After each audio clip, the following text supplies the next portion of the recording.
नमस्कार, स्वागत है आपका फिक्र आपकी में। पहले इस वक्त की बड़ी खबर, ब्रेकिंग न्यूज। दिल्ली एयरपोर्ट हादसे के बाद 24/7 वॉर रूम बनाया गया है। नागरिक उड्डयन मंत्रालय की मॉनिटरिंग में काम करेगा वॉर रूम। वॉर रूम रद्द हुई फ्लाइट्स के फुल रिफंड की व्यवस्था भी करेगा। इस वक्त एक और बड़ी खबर आ रही है। अयोध्या में रामपथ धंसने के मामले में एक्शन। पीडब्ल्यूडी के 3 इंजीनियर निलंबित किए गए। बारिश के बाद रामपथ में कई जगह गड्ढे हुए थे। टीवी 9 ने आपको एक खबर दिखाई थी। और राज्यसभा में नीट पेपर लीक मामले पर हंगामा हुआ है। मल्लिकार्जुन खड़गे के वेल में जाने से सभापति नाराज। सभापति जगदीप धनखड़ ने कहा, इतिहास का सबसे कलंकित दिन। खड़गे ने कहा, ध्यान खींचने के लिए वेल में गया। एक और बड़ी खबर आ रही है। विधानसभा चुनाव से पहले महाराष्ट्र सरकार का आखिरी बजट। महिलाओं को 1500 रुपए महीना, किसानों को मुफ्त बिजली का वादा। महाराष्ट्र में अक्टूबर में होने वाले हैं विधानसभा चुनाव। एक बड़ी खबर, झारखंड के पूर्व सीएम हेमंत सोरेन जेल से रहा। लैंड स्कैम केस में हाईकोर्ट से 5 महीने बाद जमानत मिली है। न्याय मिलने में बरसों लग रहे हैं, हेमंत सोरेन ने कहा। एक और बड़ी खबर आ रही है। नीट पेपर लीक में 2 और गिरफ्तारी हुई है। हजारीबाग ओएसएस स्कूल के प्रिंसिपल और वाइस प्रिंसिपल गिरफ्तार कर लिए गए। सीबीआई दोनों को गिरफ्तार कर बिहार ले गई है। बड़ी खबर, हैदराबाद के पास ग्लास फैक्ट्री में धमाका। ब्लास्ट में 6 लोगों की मौत, 15 घायल। हादसे के वक्त फैक्ट्री में 150 लोग काम कर रहे थे। और जुलाई से मोबाइल पर बातचीत होगी महंगी। जियो के बाद एयरटेल और वोडाफोन ने भी बढ़ा दिए दाम। दोनों ने टैरिफ में 23% तक की बढ़ोतरी कर दी है। छोटी बचत योजनाओं की ब्याज दरों में कोई बदलाव नहीं होगा। सरकार ने जुलाई सितंबर की तिमाही में कोई बदलाव नहीं किया है। वित्त मंत्रालय ने नोटिफिकेशन से जानकारी दी है। इन सबके बीच में अब बड़ी खबरों के बीच में आपको बताते हैं कि आज कौन कौन सी वो खबरें हैं जो आपको यहीं पर देखनी चाहिए। कर्टन रेजर में पहली बड़ी खबर देखिए। यह खबर आज की लीड स्टोरी है, लेकिन इसके अलग अलग एंगल्स और इन्वेस्टिगेशन हम आपको दिखाने वाले हैं। जानते हैं आप पहली खबर क्या होने वाली है, आपको पता है, लेकिन डिटेलिंग अब देखेगा। दिल्ली एयरपोर्ट की छत गिरती है, एक की मौत होती है। अथॉरिटी ने बारिश को जिम्मेदार बताया। कैब ड्राइवर सुरेश की हत्या का गुनहगार कौन है, एक एक डिटेल हम आपको बताने वाले। दूसरी खबर, संसद टीवी के फ्रेम के बाद राहुल गांधी के माइक पर महाभारत। बहुत जबरदस्त इसको लेकर शोर हुआ है। माइक बंद और शोर हो रहा है। लेकिन ट्रंप बाइडेन में 72 घंटे की प्रेसिडेंशियल डिबेट। दोनों की जुबानी जंग से क्यों अमेरिका को शर्म महसूस हुई, जरूर देखनी चाहिए आपको। क्या यह है भविष्य, सोचने वाली बात है। चौथी खबर, राफा से लेबनान बॉर्डर की ओर इजरायल के सैनिकों और टैंकों का मूवमेंट। क्या 24 घंटे के भीतर तबाही आने वाली है। और 5वीं खबर, अंतरिक्ष में रूस की सैटेलाइट के 100 टुकड़े।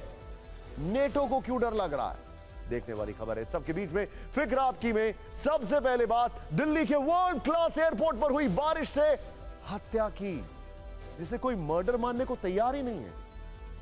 आज सुबह दिल्ली एयरपोर्ट के टर्मिनल 1 पर ना गोली चली ना चाकू चला, लेकिन एक की जान चली जाती। सोचिए जरा, भारी बारिश के बीच एयरपोर्ट टर्मिनल 1 की एक छत गिर गई। 3 बड़े लोहे के खंभे ड्रॉपिंग एरिया में खड़ी कारों पर गिर गए। इसमें से एक कार में सवार कैब ड्राइवर की मौत हो गई। अब आप ये खबर देखकर खुद फैसला करें कि क्या यह हादसा है या फिर लापरवाही के चलते हत्या।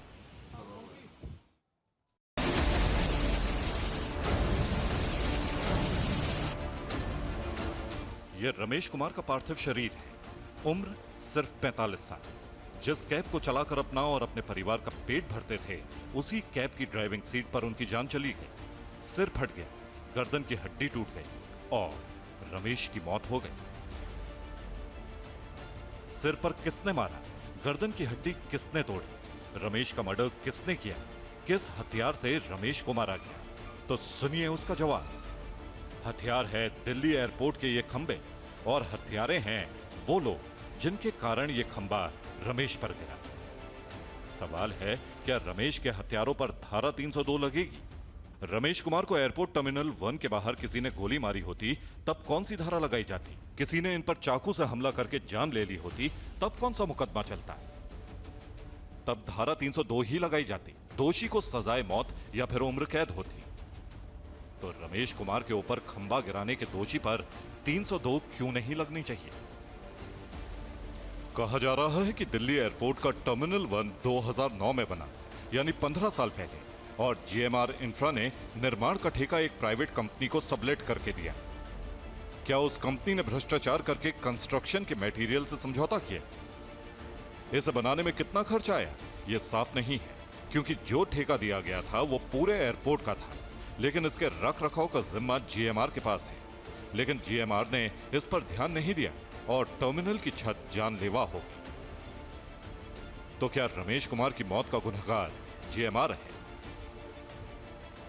हादसे के बाद उड्डयन मंत्री मौके पर पहुंचे, मुआयना किया, अस्पताल जाकर घायलों से मिले, मृतक रमेश के घर वालों को मुआवजे का ऐलान किया, जांच का आदेश दिया। लेकिन सवाल तो उनके मंत्रालय पर भी है, क्योंकि आखिर जिम्मा तो उन्हीं का है। दिल्ली पुलिस ने इस हादसे के बाद आईपीसी की धारा 304A, 337 के तहत केस दर्ज किया है। धारा 304A यानी लापरवाही से मौत का कारण बनना, सजा 2 वर्ष या जुर्माना या दोनों। धारा 337 यानी दूसरों के जीवन या निजी सुरक्षा को खतरे में डालना, सजा 6 महीने या जुर्माना या दोनों। एक कैब ड्राइवर की मौत हो जाती है, एक वर्ल्ड क्लास एयरपोर्ट की कुछ घंटों की बारिश में छत गिर जाती है, लेकिन दिल्ली इंटरनेशनल एयरपोर्ट अपनी सफाई में बहानों की छतरी निकाल लेता। Dial Delhi international airport limited सफाई दी है कि रात भर भारी बारिश और हवाओं के कारण सुबह टर्मिनल 1 के पुराने प्रस्थान प्रांगण में एक छतरी आंशिक रूप से ढह गई। छत के ढहने का आकलन किया जा रहा है। प्राथमिक कारण पिछले कुछ घंटों से जारी भारी बारिश प्रतीत होता है। जीएमआर के नेतृत्व में डायल दिल्ली के इंदिरा गांधी इंटरनेशनल हवाई अड्डे का संचालन करता है। उसने लापरवाही और भ्रष्टाचार को बारिश के पानी में बहा देने की कोशिश की। क्या डायल को यह पता नहीं है कि आसमान से बस कुछ ही घंटे पानी की बरसात हुई थी, ना कि पत्थरों की? एयरपोर्ट की छत गिरने पर राजनीति तो होनी और वो हुई भी। टर्मिनल 1 के उद्घाटन और निर्माण की जिम्मेदारी को लेकर भी जमकर सियासत हो रही है। कांग्रेस का आरोप है कि कुछ दिन पहले पीएम ने टर्मिनल 1 का उद्घाटन किया, इसीलिए जिम्मेदार बीजेपी है।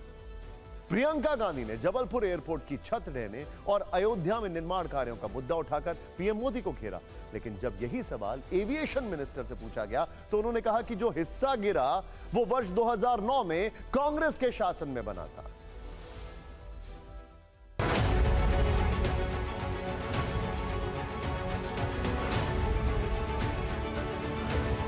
टिकट का रेट बढ़ाते जाओ, पैसेंजर को या तो प्लेन एयरपोर्ट में या तो ट्रेन में मरवा दो और उसका जिक्र तक मत कीजिए।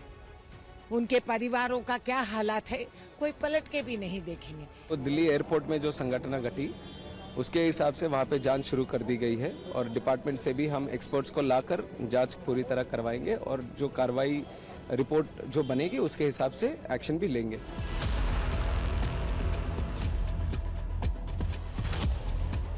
तो दिखाता है कि कहीं हम रिबन काटने के चक्कर में हम इंफ्रास्ट्रक्चर के साथ कॉम्प्रोमाइज़ कर रहे हैं। ये जो आदत पड़ गई है कि इलेक्शन से पहले हमें सारे रिबन काटने हैं या जल्दबाजी में काम होता है, पब्लिक सेफ्टी को दरकिनार कर ये उसका एक उदाहरण है। एक इमारत 15 साल पहले बनी, 15 साल तक अपना काम मतलब वहाँ से जारी था। अगर दुर्घटना हुई है तो उसकी जांच होनी चाहिए। ये बहुत एक नामदार बड़ी कंपनी, अब लार्सन एंड टूब्रो जैसी कंपनी ने बनाने के बाद उसमें अब राजनीति क्या करना।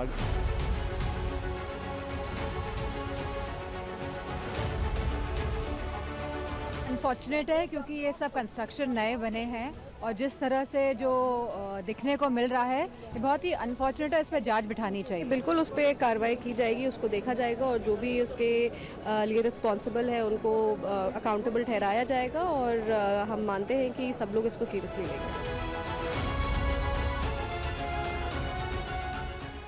सिर्फ दिल्ली एयरपोर्ट की ही छत नहीं गिरी है, 2 दिन से एयरपोर्ट की छत गिरने का एक अजीब सा सिलसिला शुरू हो गया है। एक दिन पहले पहली ही बारिश में जबलपुर एयरपोर्ट की छत गिर गई। इस छत की नई इमारत हाल ही में 450 करोड़ की लागत से तैयार हुई थी और निर्माण कार्य की पोल पहली ही बारिश में खुल गई।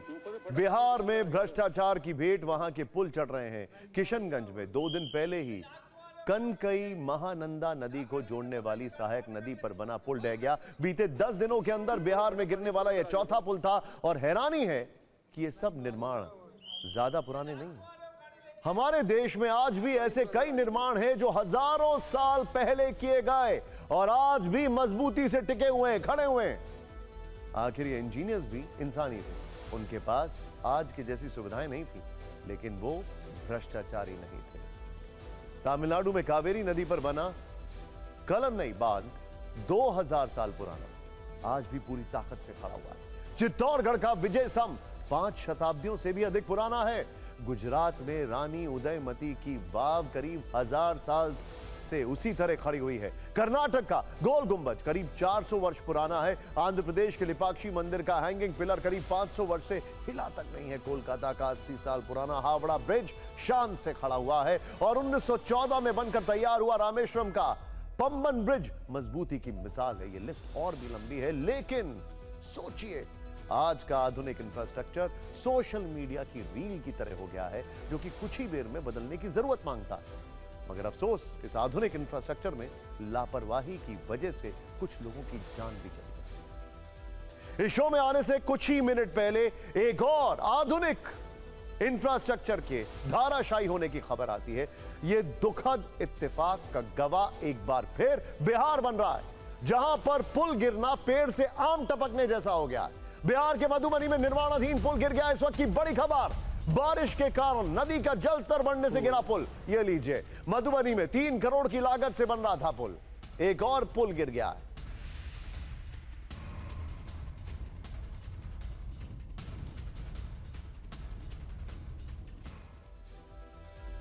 देश की राजधानी दिल्ली में कुछ दिन पहले तक पानी की कमी के लिए आंदोलन छिड़ा हुआ था, लेकिन आज जब सड़कें पानी में डूब गईं, तो आंदोलन करने वाले दूर दूर तक नहीं दिखाई दिए, क्योंकि इन पानी से लबालब सड़कों में फंसा था वो आम इंसान, जो कि टैक्स भरते भरते पानी पानी हो जाता है। अब सवाल है कि पानी में तैरती दिल्ली के लिए जिम्मेदार कौन है, क्योंकि कुछ ही घंटों की बारिश के बाद जो तस्वीरें सामने आई, उसने सिस्टम को लेकर बहुत बड़े सवाल खड़े कर दिए हैं।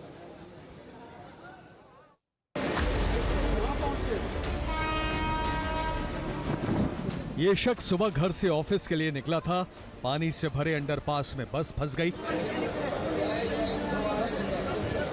इस शख्स की जिंदगी खतरे में पड़ गई। ट्यूब की मदद से इसे बाहर निकाला गया, तब जाकर जान बची।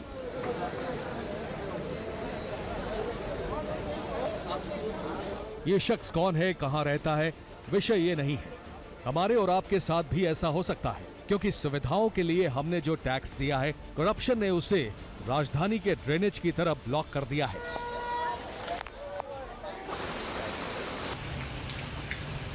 टैक्स पेयर को डूबने के लिए छोड़ दिया है।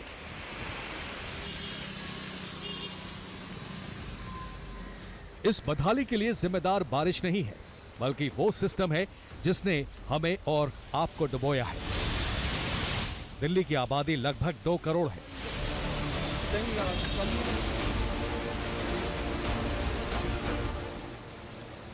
एक अनुमान के मुताबिक अगर एक व्यक्ति 30% टैक्स स्लैब के अंदर आता है और मान लीजिए वो 100 रुपए कमाता है, तो इनकम टैक्स के साथ साथ अन्य सेवाओं और सामानों को मिलाकर कुल 45%, यानी 100 में 45 रुपया बतौर टैक्स सरकार को दे देता है।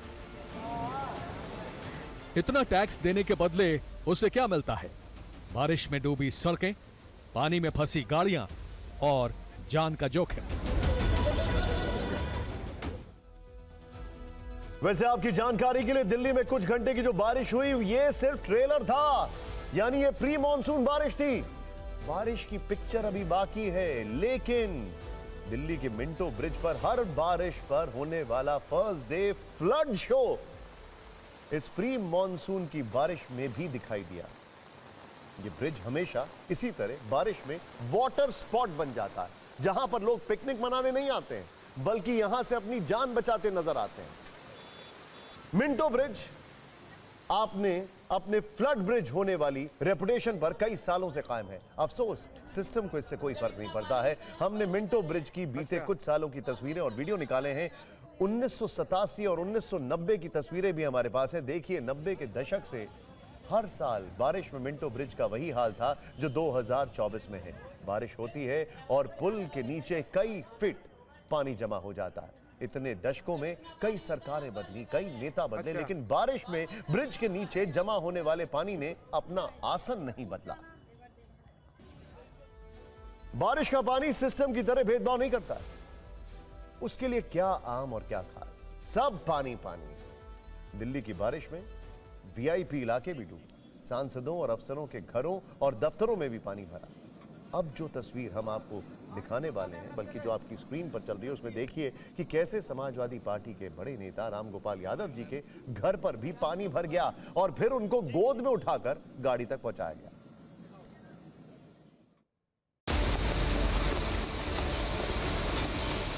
कुछ घंटों की बारिश में लुटियन जोन लबालब हो गया।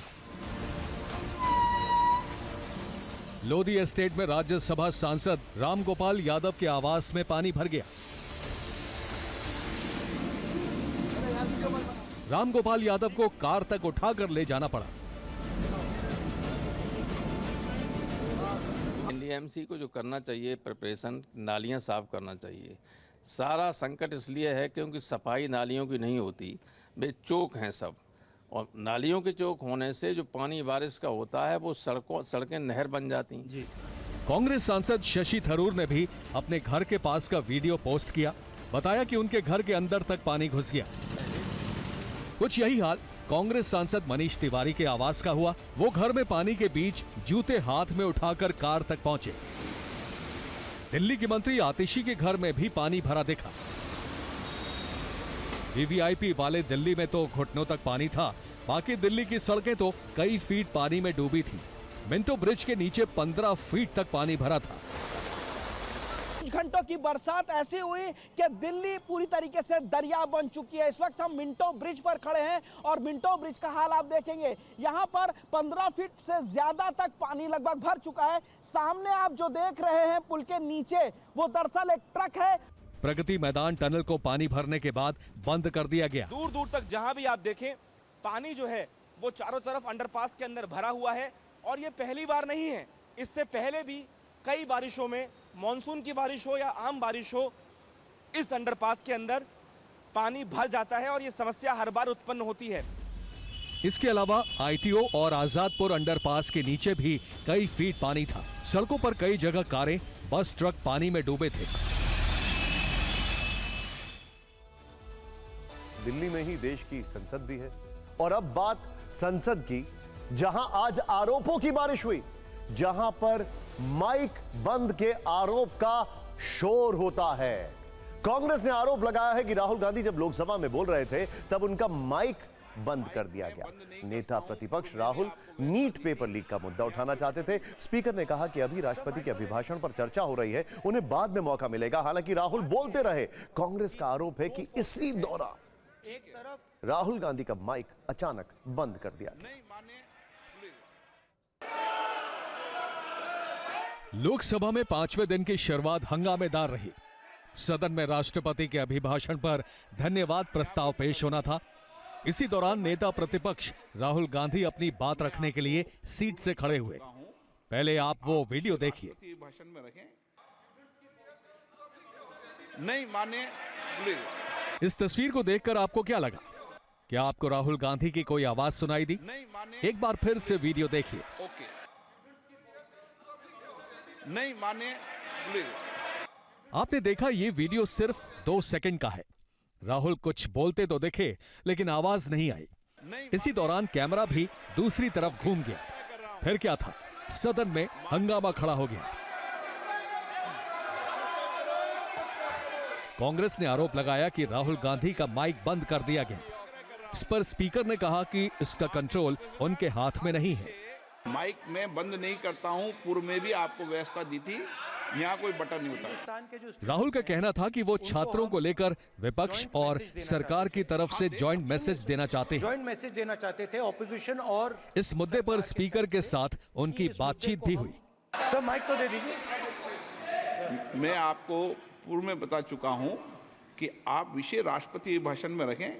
अभी आपका नहीं सर, हम रिकॉर्ड में नहीं जाएगा, इसलिए मेरा आग्रह है।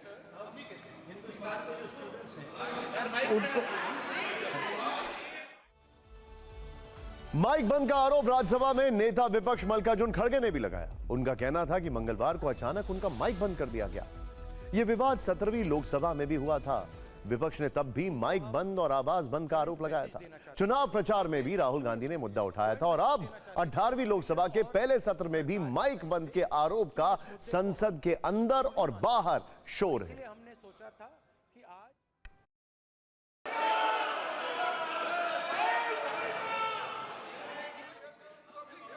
नहीं माने, प्लीज आग्रह कर रहा हूं। I tried to raise it in Parliament.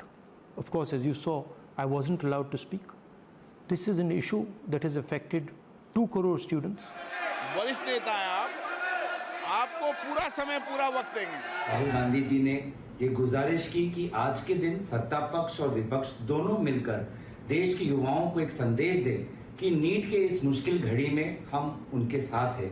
उसी समय सत्ता पक्ष ने उनकी माइक बंद करके बच्चों की आवाज को दबाने की कोशिश की। झूठ बोलेंगे, माइक बंद किया जाता है, म्यूट कर दिया जाता है, ये सब इनका फर्जी नैरेटिव गढ़ने के आदी हो गए हैं। माइक में बंद नहीं करता हूं, पूर्व में भी आपको व्यवस्था दी थी। जब नेता विपक्ष के माइक को बंद किया जाएगा, इतने अति महत्वपूर्ण विषय को जिस रूप से वो राजनीति से भी ऊपर उठ के उठा रहे थे, तो मैं समझता हूं कि स्वाभाविक है कि विपक्ष में के सांसदों में इस बात पर रोष पनपा। हम कोई भी सांसद जब बोलते हैं ना तो हमारा माइक ऑन होता है, और जब चेयर बोलता है हमको तभी माइक ऑन होता है। This is rule.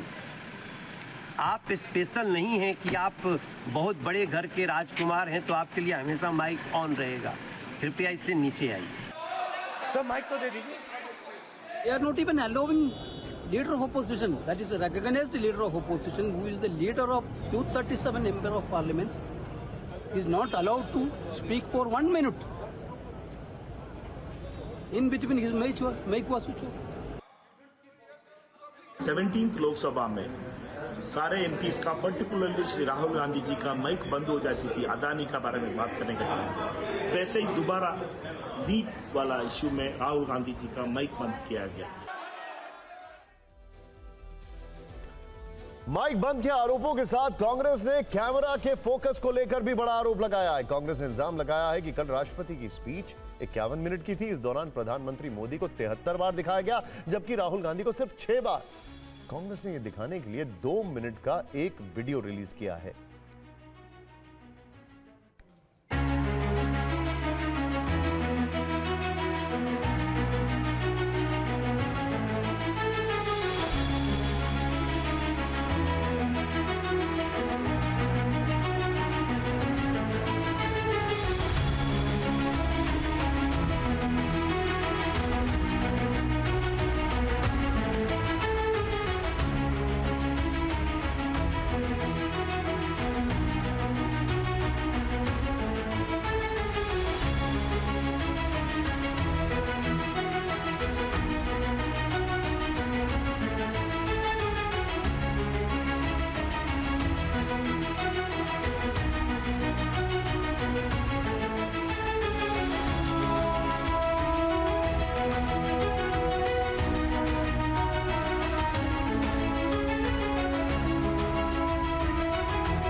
कांग्रेस कह रही है कि संसद में राहुल गांधी को कम दिखाया गया, उनका माइक ऑफ कर दिया गया। स्पीकर कह रहे हैं कि माइक का कंट्रोल उनके पास नहीं है। तो सवाल है कि संसद में इसे कंट्रोल कौन करता है? अब इसको डिकोड करते हैं। एक एक चीज देखिएगा, समझिएगा। संसद में हर सांसद के आगे एक माइक होता है, आप सबको पता है ये बात। दोनों सदन में इसे कंट्रोल करने के लिए अलग अलग पैनल होते हैं। स्पीकर और सभापति के आसन के ऊपर फर्स्ट फ्लोर पर साउंड इंजीनियर बैठते हैं। वो रियल टाइम सीसीटीवी और स्क्रीन में सदस्यों को देख सकते हैं। साउंड इंजीनियर स्क्रीन देखकर संसद का माइक ऑन ऑफ करते हैं, लेकिन ऐसा करने के कुछ नियम हैं। जैसे शून्यकाल में हर सांसद को बोलने के लिए 3 मिनट मिलते हैं। जैसे ही समय पूरा होता है माइक बंद हो जाता है। आसन से जिसका नाम पुकारा जाए उनका माइक ऑन करना होता है। जब आसन कहता है कि यह रिकॉर्ड में नहीं जाएगा तब भी माइक बंद हो जाता है। लेकिन आज एक माइक पर कुछ ऐसा बोला गया इसी स्टूडियो में, यहीं पर, जिसकी गूंज हर तरफ होने वाली है। एक तरफ संसद में हुए विवाद के बाद अब एक ऐसे विवाद की हम बात करने जा रहे हैं जो आज हमारे इसी स्टूडियो में मुझसे खास बातचीत में सांसद पप्पू यादव के बयान के बाद खड़ा हुआ है। पप्पू यादव ने टीवी 9 भारतवर्ष के शो एंड 5 एडिटर्स में बिहार के मुख्यमंत्री नीतीश कुमार की बीमारी पर बड़ा दावा किया है। उनके मुताबिक बिहार की सरकार नीतीश कुमार नहीं चला रहे हैं बल्कि 2 अफसर चला रहे हैं। पप्पू यादव ने बिहार के 2 नेताओं की तरफ इशारा करते दावा किया कि नीतीश कुमार की बीमारी के पीछे 2 नेता वजह हैं। टीवी 9 पर पप्पू यादव के इस दावे के बाद बिहार की राजनीति में हंगामा मच गया है और उनके इस दावे पर ओडिशा के पूर्व मुख्यमंत्री वीके पांड्यन का ये वीडियो जहन में आया। लोकसभा चुनाव प्रचार के दौरान नवीन पटनायक बोल रहे थे, मंच पर उनके करीबी वीके पांड्यन ने माइक थामा हुआ था। नवीन पटनायक के हाथ कपकपा रहे थे। ऐसा होता देख वीके पांड्यन ने नवीन पटनायक का हाथ पीछे कर दिया। इसके बाद वीके पांड्यन पर सवाल उठे थे कि वो नवीन पटनायक को कंट्रोल कर रहे हैं। इसकी जांच की भी मांग की गई थी और पप्पू यादव ने वीके पांड्यन का उदाहरण देते हुए हमसे ये बातचीत की। लोकसभा चुनाव के प्रचार के दौरान नीतीश कुमार अलग अलग मंच पर कई बार सामने आए। नीतीश कुमार के हाव भाव और उनके अंदाज को देखकर कई लोगों ने सवाल उठाए कि क्या नीतीश कुमार की तबीयत ठीक नहीं है। 1 साल पहले जब नीतीश महागठबंधन सरकार में मुख्यमंत्री थे तब खुद बीजेपी ने आरोप लगाया था कि उन्हें गलत दवाएं दी जा रही हैं। नीतीश कुमार का हेल्थ बुलेटिन जारी न होने पर भी सवाल उठाए गए। लेकिन अब पूर्णिया से निर्दलीय सांसद पप्पू यादव ने टीवी 9 के स्पेशल शो में बेहद चौंकाने वाला दावा किया है। उन्होंने कहा है कि बिहार की सरकार 2 अफसर चला रहे हैं। आप तो पांड्यन वाला एग्जाम्पल दे रहे हैं बिहार के लिए भी। सर है ये है बात सही है मतलब सर अफसर चला रहे हैं। क्या खुल के बताइए क्या मामला है? सर वहां पर 2 अफसर चला रहे हैं। नीतीश जी नहीं, अफसर चला रहे हैं। बिल्कुल 2 अफसर चला रहे हैं। नाम बताइए। कौन है वो अफसर? सर एक प्रिंसिपल सेक्रेटरी हैं और एक चीफ सेक्रेटरी। पप्पू यादव ने सिर्फ 2 अफसरों का नाम ही नहीं लिया बल्कि 2 नेताओं का भी जिक्र किया जिन पर उन्होंने गंभीर आरोप लगाए हैं। 2 ऐसे नेता हैं जो सुबह से शाम नीतीश जी के पास बैठे रहते। बात हुआ 2 नेता सर, उनका कोई काम नहीं है सकारात्मक और रचनात्मक बात करना। तो नीतीश 24 घंटा निगेटिविटी और वो बीजेपी के परोपकार करते थे। सवाल उठता है कि वो 2 नेता कौन हैं जिन पर पप्पू यादव ने सवाल उठाए हैं। क्या वो 2 नेता नीतीश कुमार को गलत दवाएं दे रहे हैं? क्या नीतीश कुमार की गिरती सेहत के पीछे वो 2 नेता हैं? क्या वाकई बिहार की सरकार 2 अफसर मिलकर चला रहे हैं? वैसे पिछले कुछ महीनों में कई बार नीतीश कुमार की सेहत पर सवाल उठाए गए और लोकसभा चुनाव के प्रचार के दौरान भी कई बार ऐसा देखने को मिला। बीजेपी के दिवंगत नेता सुशील मोदी के अंतिम संस्कार में नीतीश पटना में रहकर भी दीघा घाट नहीं गए। 16 साल से लगातार अपनी दिवंगत पत्नी को श्रद्धांजलि देने वाले नीतीश 17वीं पुण्यतिथि पर नहीं गए। वाराणसी में पीएम मोदी के नामांकन में कई दिग्गज पहुंचे लेकिन नीतीश नहीं गए। आंध्र प्रदेश के सीएम चंद्रबाबू नायडू के शपथ ग्रहण में भी नीतीश कुमार नहीं गए। और अब नीतीश कुमार की सेहत को लेकर पप्पू यादव का दावा बड़े सवाल खड़े कर रहा है। पप्पू यादव ने जो कहा है उससे एक बड़ी बहस छिड़ने वाली है, लेकिन हम बात करते हैं उस बहस की जिसके बाद एक बहुत बड़ा विवाद छिड़ गया है। यह बहस दुनिया के 2 बड़े ताकतवर नेताओं के बीच में हुई है। पूरी दुनिया की नजर थी कि क्या डोनाल्ड ट्रंप बाइडेन क्या जो बाइडेन डोनाल्ड ट्रंप का जवाब दे पाएंगे। पूरी दुनिया की नजर थी कि क्या डोनाल्ड ट्रंप बाइडेन पर अपना आपा खो देंगे। लेकिन इस बहस में जिन शब्दों का इस्तेमाल हुआ उससे पूरी दुनिया में रिकॉर्ड तोड़ लोग शर्मसार हो गए। अमेरिका के वर्तमान राष्ट्रपति और पूर्व राष्ट्रपति के बीच में जो डिबेट हुई उसमें जिन शब्दों का इस्तेमाल हुआ वो देखिए आप। मंचूरियन, प्रेग्नेंट, पॉर्न स्टार, बेइज्जती, लूजर, झगड़ालू, ये डिबेट के वर्ड्स थे। कुछ शब्द ऐसे हैं जिन्हें परिवार के साथ सुन भी नहीं सकते हैं। बाइडेन ट्रंप वाली 75 मिनट की डिबेट के कुछ ऐसे अंश हम आपके लिए लेकर आए हैं जो आपको दिखाते हैं और जो दुनिया को बताते हैं कि कैसे दो वर्ल्ड लीडर्स डिबेट में बदजुबानी पर उतर आए। ये देखिए।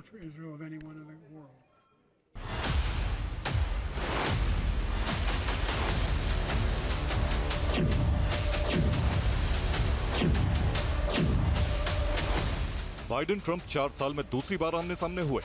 ट्रंप बाइडेन ने एक दूसरे से हाथ तक नहीं मिलाए।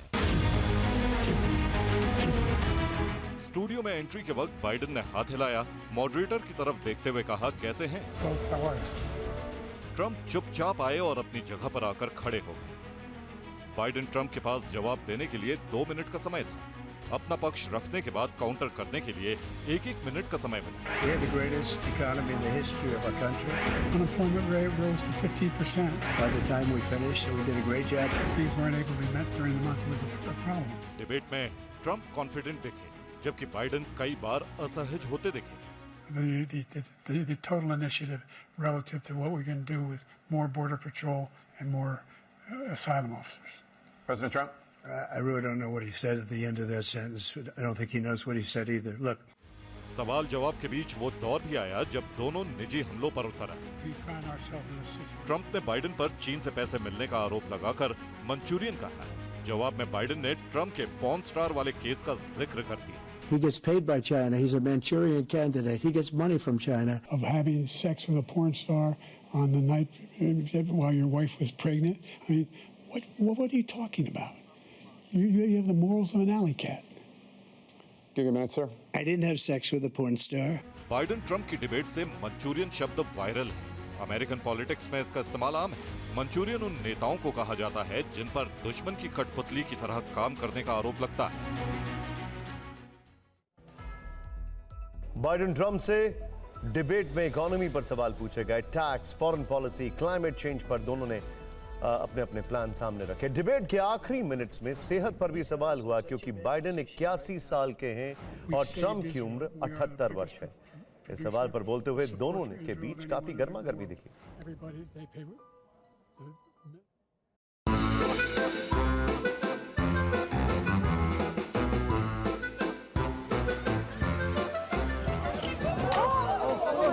बाइडेन की बढ़ती उम्र पर भी डिबेट में सवाल हुआ। You would be 86 at the end of your second term. क्योंकि रिपब्लिकन लगातार उनकी सेहत पर सवाल उठा रहे हैं। बाइडेन के वायरल वीडियो के बहाने अटैक कर रहे हैं। मॉडरेटर ने सवाल पूछा कि बाइडेन उन चिंताओं को कैसे जवाब देंगे जो 80 की उम्र में राष्ट्रपति के रूप में बड़ी जिम्मेदारी संभालने को लेकर उठ रही हैं। इस पर बाइडेन और ट्रंप दोनों अपने अपने अलग-अलग दावे करने लगे। Before, I'm happy to play golf with you if you carry your own bag. Think you can do it? Well, I took 2 tests, cognitive tests. I aced them. He took none. I'd like to see him take one, just one. I took physical exams every year. Just won 2 club championships. इसके बाद दोनों एक दूसरे से बहस में उलझ गए। Let's not act like children. President Trump, we're going to turn. Let's not act like children. Biden ने ट्रंप को झगड़ालू कहा, तो ट्रंप ने बाइडेन को तीसरे विश्व युद्ध का कारण बता दिया। All of the things he's done, we've become like a third world nation. Debate के बाद जीत हार पर बहस शुरू हो गई है। CNN, न्यूयॉर्क टाइम्स, BBC, अल जजीरा और वॉशिंगटन पोस्ट ने ट्रंप को बहस का विजेता घोषित किया है। CNN के पोल से जो आंकड़े आए हैं उसमें ध्यान से देखिएगा, ट्रंप को 67% और बाइडेन को 33% वोट मिले हैं। इंटरेस्टिंग। न्यूज वीक की रिपोर्ट के अनुसार डिबेट के बाद बाइडेन पर डेमोक्रेट्स टेंशन में हैं। आने वाले दिनों में बाइडेन को राष्ट्रपति पद के उम्मीदवार की रेस से हटाया जा सकता है, इसकी भी डेमोक्रेट्स के बीच चर्चा है। बाइडेन अगर रेस से हटे तो कौन से चेहरा को प्रेसिडेंट के तौर पर रेस में शामिल किया जाएगा, इसको लेकर बहुत सारे सवाल हैं। द गार्डियन की रिपोर्ट के मुताबिक पहला नाम वाइस प्रेसिडेंट कमला हैरिस का है, दूसरा नाम कैलिफोर्निया के गवर्नर गैविन न्यूसॉम का है, तीसरे नंबर पर इलिनॉय के गवर्नर J.B. प्रिट्जकर का नाम है, चौथा नाम मिशिगन के गवर्नर ग्रिचेन विटमर का है और फिर शेरॉड ब्राउन और डीन फिलिप के नाम की भी चर्चा है। हालांकि अभी कुछ साफ नहीं है, नामों को लेकर सिर्फ अटकलें लगाई जा रही है। इजराइल की लेबनान के खिलाफ तैयारी और ज्यादा विनाश ला सकती है। खबर है कि इजराइल लेबनान पर अगले 24 घंटे के भीतर बड़ा हमला करने वाला है। कल हमने आपको बताया था कि इसकी आहट कई देशों को मिल चुकी है और 10 देशों ने अपने लोगों को लेबनान से निकालना शुरू भी कर दिया है। आज खबर है कि अमेरिका ने भी लेबनान से अपने लोगों को निकालने के लिए तैयारी तेज कर दी है। वॉरशिप यूएसएस वास्प को भूमध्य सागर रवाना कर दिया गया है। अमेरिकी मरीन यूनिट का मूवमेंट भी भूमध्य सागर की ओर देखा गया है।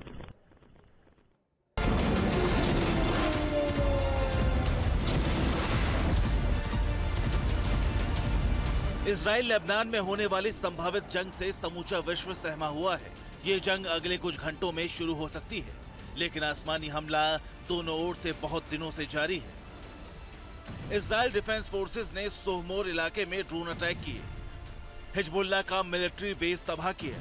हमले में हिजबुल्लाह कमांडर अली अल दीन मारा गया। वो उत्तरी इजराइल में हमलों के लिए जिम्मेदार था। हिजबुल्लाह ने जवाब में उत्तरी इजराइल के गलील में मिसाइल अटैक किए। रहायशी इलाकों में 60 से ज्यादा रॉकेट दागे। आयरन डोम ने कई रॉकेट हमलों को नाकाम किया। हालांकि 9 महीने से छिड़ी छिटपुट झड़प की खबरें हैं। लेबनान की ओर से बॉर्डर से लगी 5 किलोमीटर पट्टी में भारी नुकसान हुआ है। 9 महीने में हिजबुल्लाह के 300 से ज्यादा लड़ाके मारे जा चुके हैं। 90 से ज्यादा लेबनानी नागरिकों की मौत हो चुकी है। 3000 घर नष्ट और 12,000 घरों को मामूली नुकसान हुआ है, जबकि 95,000 से ज्यादा लोग विस्थापित हो चुके हैं। इजराइल लेबनान तनाव को करीब से समझने वाले जानकार मानते हैं कि ये शुरुआत है और इजिप्ट एजेंसी की रिपोर्ट है कि 24 घंटे में लेबनान पर बहुत बड़ा हमला होने वाला है। राफा से लेबनान बॉर्डर की ओर इजराइल सेना मूव कर रही है। आर्टिलरी और आर्मर्ड इन्फेंट्री की कई यूनिट मूवमेंट कर रही हैं। 24 घंटे में आईडीएफ सैनिकों को लेबनान बॉर्डर पर रिपोर्ट करने को कहा गया है। हिजबुल्लाह की तैयारी को देखते हुए इजराइल ने रणनीति बदली है। TV9 भारतवर्ष के पास एक्सक्लूसिव जानकारी है कि 24 घंटे में इजराइल की 2 ब्रिगेड ने बॉर्डर पर वॉर ड्रिल की है। 12वीं गोलानी ब्रिगेड और 55वीं रिजर्व पैरा ट्रूपर्स की वॉर ड्रिल हुई है। लेबनान बॉर्डर पर इजराइल का मरकवा टैंक और आर्टिलरी यूनिट तैनात है। लेबनान बॉर्डर के 2 किलोमीटर इलाके से इजराइल के लोगों को हटाया गया है। अब तक करीब 60,000 लोगों को लेबनान बॉर्डर के पास से हटा लिया गया है। इस बीच एक बड़ी खबर नेतन्याहू को लेकर आ रही है। नेतन्याहू को जान से मारने की साजिश रची गई। नेतन्याहू के घर के बाहर बम मिला है। नेतन्याहू के घर पर ग्रेनेड फेंका गया है। नेतन्याहू के 2 घरों के बाहर एक साथ मिले विस्फोटक। ये बड़ी खबर है। कैसरिया में नेतन्याहू के घर के बाहर मिला बम। नेतन्याहू के घर पर फेंका गया ग्रेनेड। भारी हिंसक प्रदर्शन भी हुआ है। यह जानकारी है। यरूशलेम में नेतन्याहू के घर के बाहर मिला विस्फोटक से भरा बैग। बम मिलने के बाद एक्शन में शिन बेट और इजरायली पुलिस। इस सब के बीच में लेबनान इजराइल के बीच डायरेक्ट फाइट की आग कभी भी भड़क सकती है, यह रिपोर्ट आ रही है। लेकिन जंग के दूसरे मोर्चे रूस और यूक्रेन को लेकर बहुत बड़ी खबर आई है। क्या पुतिन एटमी तबाही लाने वाले हैं? ये दुनिया के 2 टॉप परमाणु विशेषज्ञों ने चेतावनी जारी की है। ऐसा वो क्यों कह रहे हैं, आप खुद देखें।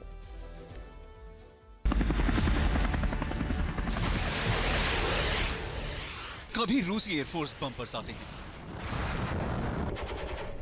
तो यूक्रेन के फाइटर जेट मिसाइल्स के बौछार करते हैं। इस जंग में ऐसा पहली बार है जब दोनों देशों के जवान एक साथ एक ही वक्त पर एक दूसरे के खिलाफ आक्रामकता के साथ लड़ रहे हैं। कहा जा रहा है कि रूस ने ऑपरेशन कीव शुरू कर दिया है, जिसे रोकने के लिए ज़ेलेंस्की ने गोरिल्ला कवच को एक्टिवेट कर दिया, जो यूक्रेनी फोर्स को और ज्यादा एग्रेसिव होने की इजाजत देता है। यूक्रेन पर हमले का 28 महीने से ज्यादा हो चुके हैं। यूक्रेन के रक्षा मंत्रालय का दावा है कि इस लड़ाई में रूस के 5,35,000 से ज्यादा सैनिक मारे गए, जबकि यूक्रेन के 30,000 जवानों की मौत हुई। पुतिन किसी भी कीमत पर जीत चाहते हैं, लेकिन जंग लंबी खिंच रही है, जो परमाणु विस्फोट के संकेत दे रही है। दूसरे विश्व युद्ध के बाद एक बार फिर दुनिया एटॉमिक वॉर के मुहाने पर खड़ी है।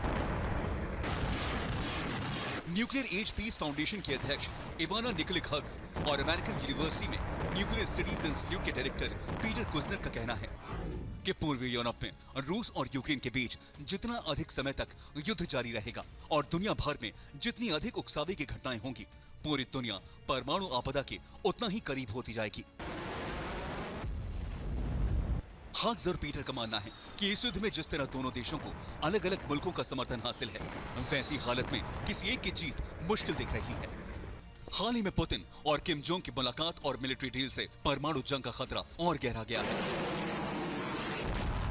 इसी हफ्ते खबर आई कि अमेरिकी सैनिक यूक्रेन जाने वाले हैं। इसके ठीक बाद ये खबर आई कि उत्तर कोरिया के लड़ाके रूस की मदद करने जाएंगे। ये रणनीति बताती है कि जंग अभी कितने महीने जारी रहेगी, इसका कोई पता नहीं। किम जोंग, पुतिन और जिनपिंग की घातक टिकड़ी से दुनिया के कई देश सहमे हुए हैं। नेटो के कई देशों में परमाणु हथियार स्टैंड बाय पर हैं। पुतिन के कई समर्थक पहले ये कह चुके हैं कि परमाणु बम से ही इस जंग का फैसला होगा।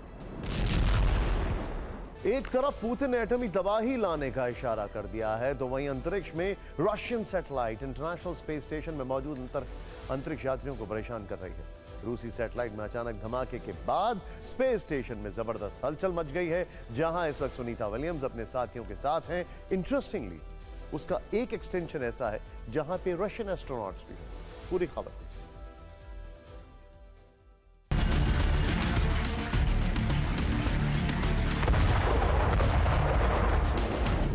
रूस के जिस सैटेलाइट ने 2 साल पहले ही काम करना बंद कर दिया था, उस सैटेलाइट में अचानक धमाका हो गया।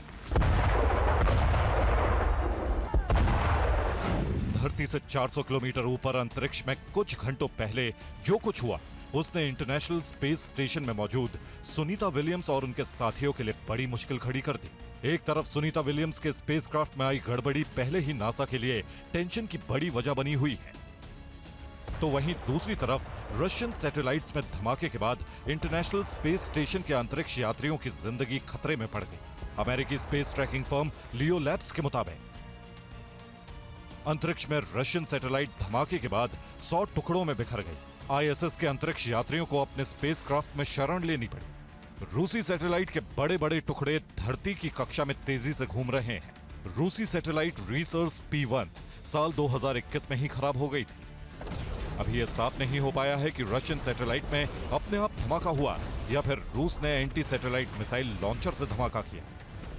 तो वहीं स्पेस स्टेशन में मौजूद सुनीता विलियम्स स्पेसक्राफ्ट में गड़बड़ी की वजह से अंतरिक्ष में फंसी हुई हैं। उनकी धरती पर वापसी 4 बार टल चुकी है।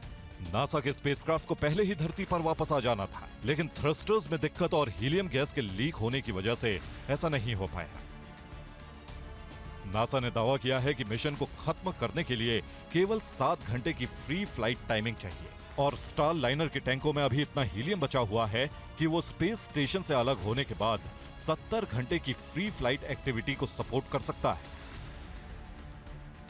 सुनीता विलियम्स और उनके साथ बुच विल्मोर को ऑर्बिट में ले जाने वाला बोइंग के स्टार लाइनर का यह पहला मिशन है। अगर स्टार लाइनर को विल्मोर और सुनीता विलियम्स को सुरक्षित रूप से पृथ्वी पर वापस लाने लायक नहीं माना जाता है, तो एक ऑप्शन के तौर पर उन्हें इलॉन मस्क के स्पेस एक्स के क्रू ड्रैगन से पृथ्वी पर वापस भेजना होगा। एस्ट्रोनॉट्स की वापसी के लिए अगर स्पेस एक्स के स्पेसक्राफ्ट की मदद लेनी पड़ी तो बेशक बोइंग को शर्मिंदगी झेलनी होगी, लेकिन नासा अभी हार मानने को तैयार नहीं है। नासा और बोइंग के अधिकारी स्पेस एक्स को लाने की जगह स्टार लाइनर को सही करने में लगे हैं और पूरी दुनिया सुनीता विलियम्स और उनके साथ बुच विल्मोर की वापसी का इंतजार कर रही है।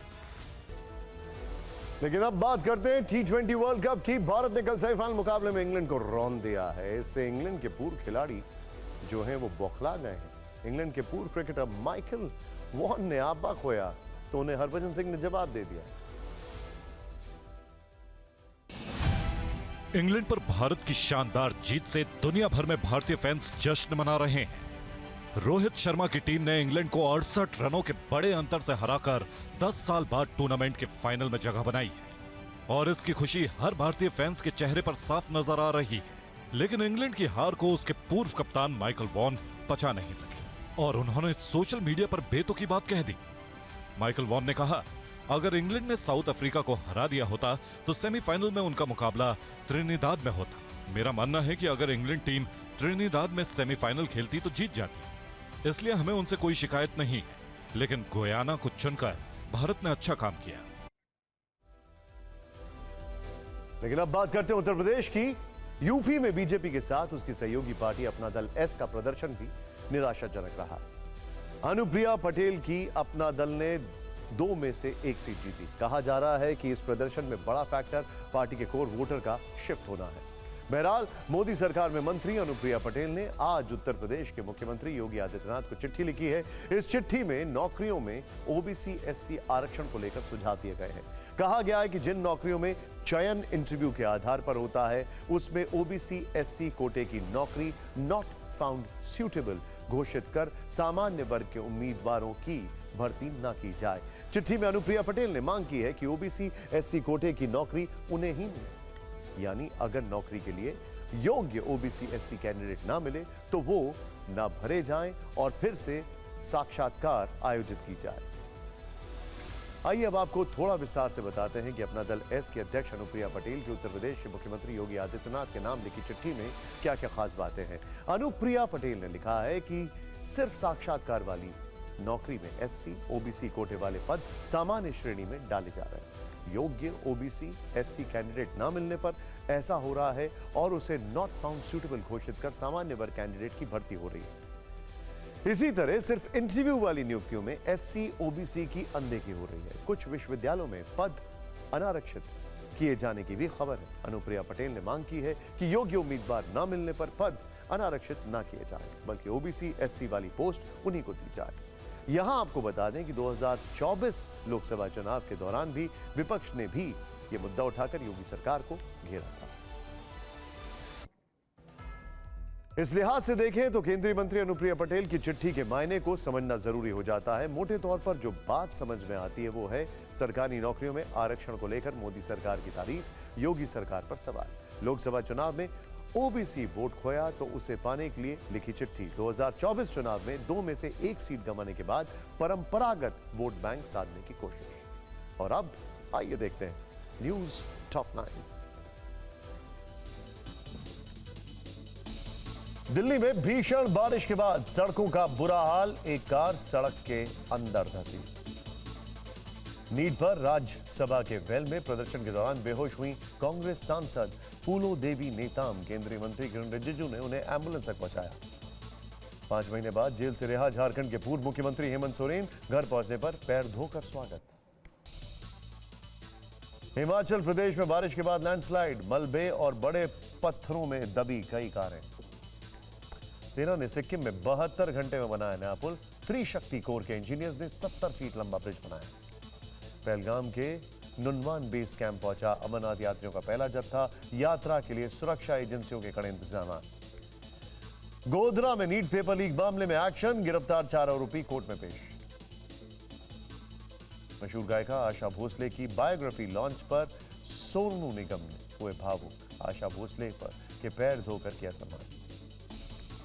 अमेरिका के शिकागो में मालगाड़ी पलटी, ताश के पत्तों की तरह बिखर गए कई डब्बे।